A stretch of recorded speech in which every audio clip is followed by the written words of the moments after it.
Royals, welcome back to my channel, and if you are new, hey, hi, how you doing? And welcome to the royal family. So today, guys, I've got a new recipe for you. It's going to be the recipe for my vegetable stew. I just thought I'd do something that was vegetarian friendly, vegan friendly, that could appeal to everyone. So if you would like to find out how I made this and what you'll need to make this, stay tuned. Okay, guys, so here's what you'll be needing. A baguette of your choice.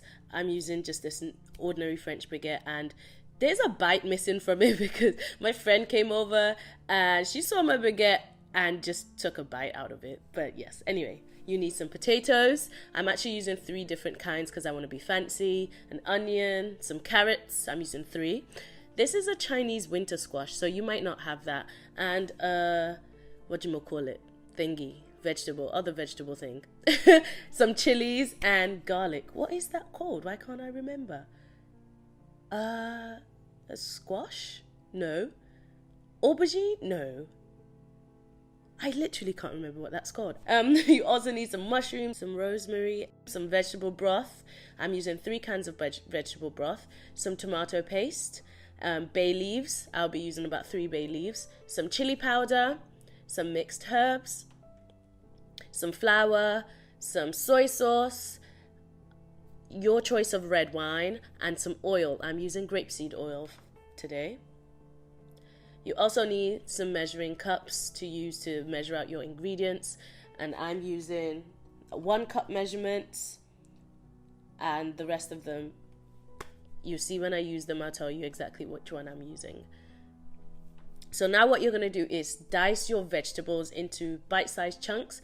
I'm chopping up my carrots, my onions, all my vegetables like this. And guys, I think everything in here is vegan friendly, I believe. Do correct me if I'm wrong, please. But I think everything is from the earth. So I think this is going to be a great recipe that anyone and everyone can do. And it's really simple, guys. Just chuck a bunch of vegetables together, add some red wine in there, some flour and some broth, and it's ready, more or less. Basically, excuse me if I sound really like horsey. I'm really sorry, but I'm a little bit ill. The change of seasons is causing me to have a bit of a fever and a cough and a cold, and I'm like, why I don't get a cold in the winter, and then come summertime I'm like coughing and sick. It's ridiculous. Anyway, so forgive me for that. But yes, chop and peel all your vegetables, cut them, as I said, into bite-sized chunks, and just put them separately for now.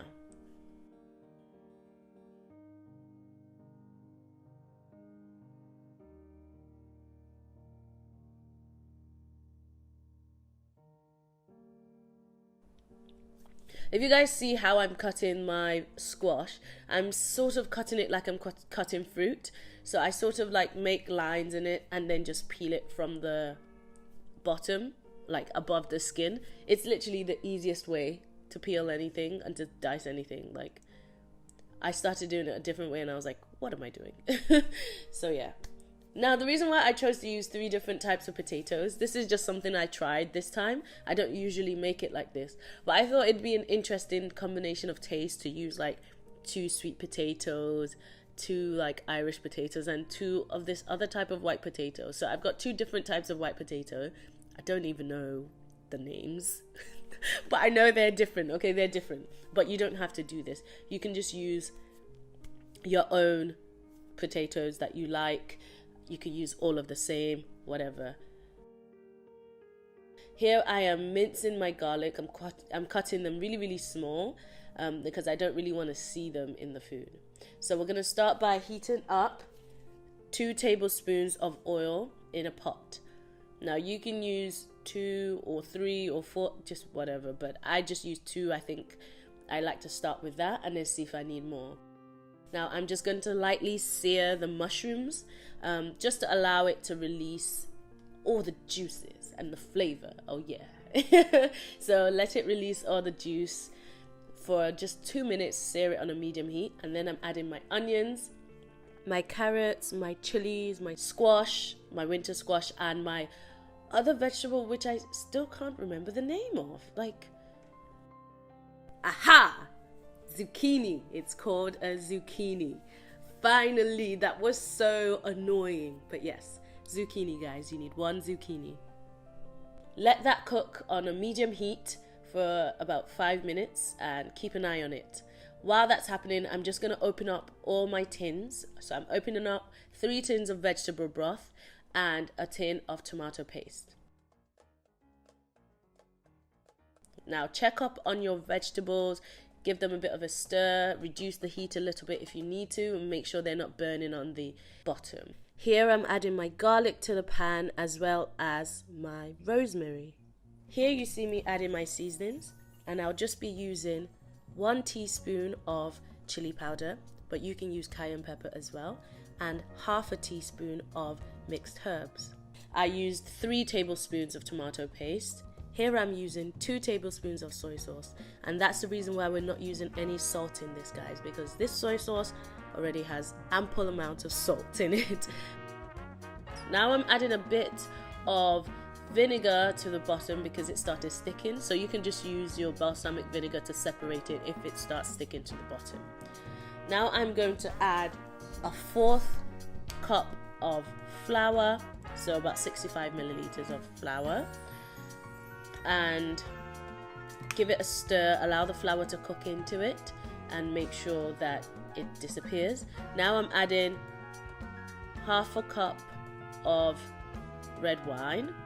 You can adjust this a little bit to your liking, but I just find that 1/2 cup does the trick. Now I added my potatoes in, and I'm adding 3 bay leaves, and now it's time to add our vegetable broth. So I'm adding 3 cans of vegetable broth into my vegetables. Now the reason why you see me doing it like that was I split the pots because I found out I had too much food because I wanted to cook for a few friends and for 2 days. So I decided to cook for like 5 to 6 people. So it got too much, so I split it into 2 pots so that it can cook evenly. So allow it to simmer and cook on a medium heat for about 40 minutes or 45 minutes. And here you see me just checking up on my food, seeing how soft the vegetables are and checking how it's doing. I think it's about done here. I give it a bit of a taste to make sure all the seasonings are great, and if it is, you have no need to add anything to it. Now I think it's definitely ready after 45 minutes of cooking, and now I'm just chopping up some of my baguette because it's time to eat. Yes, okay. Now I'm trying to reduce my carbohydrate intake because these days I just be eating too much carbs, but I'm using 3 slices of my baguette. I'm checking again, once again, just to make sure that everything is cooked in my vegetable stew, and it definitely is. Now I'm just dishing my food. Yes. Now this was so tasty, guys. Like, when I tell you, I don't know, I just love cooking with red wine. I don't do it so often, but when I do, I love it. I just love the taste of cooking with wine, like, because wine is great. But yeah, I only cook with wine once in a while, but when I do, I love it. So the food is ready, everything is dished out, it is looking delicioso, if I can say so myself. But yeah, I really enjoyed this meal, guys, and I really love that it's healthy. I've got so many different vegetables in it, and I'm getting a good intake of my vitamins and minerals, and your girl is happy. Okay, so that's it. The vegetable stew is ready. Pour yourself a glass of red wine to enjoy with your meal. That's it. So feed your friends, feed your family, feed the homeless, and enjoy your food. Thank you so much for watching, Royals. Don't forget to like, comment, and subscribe, and share this video. Until next time, stay royal.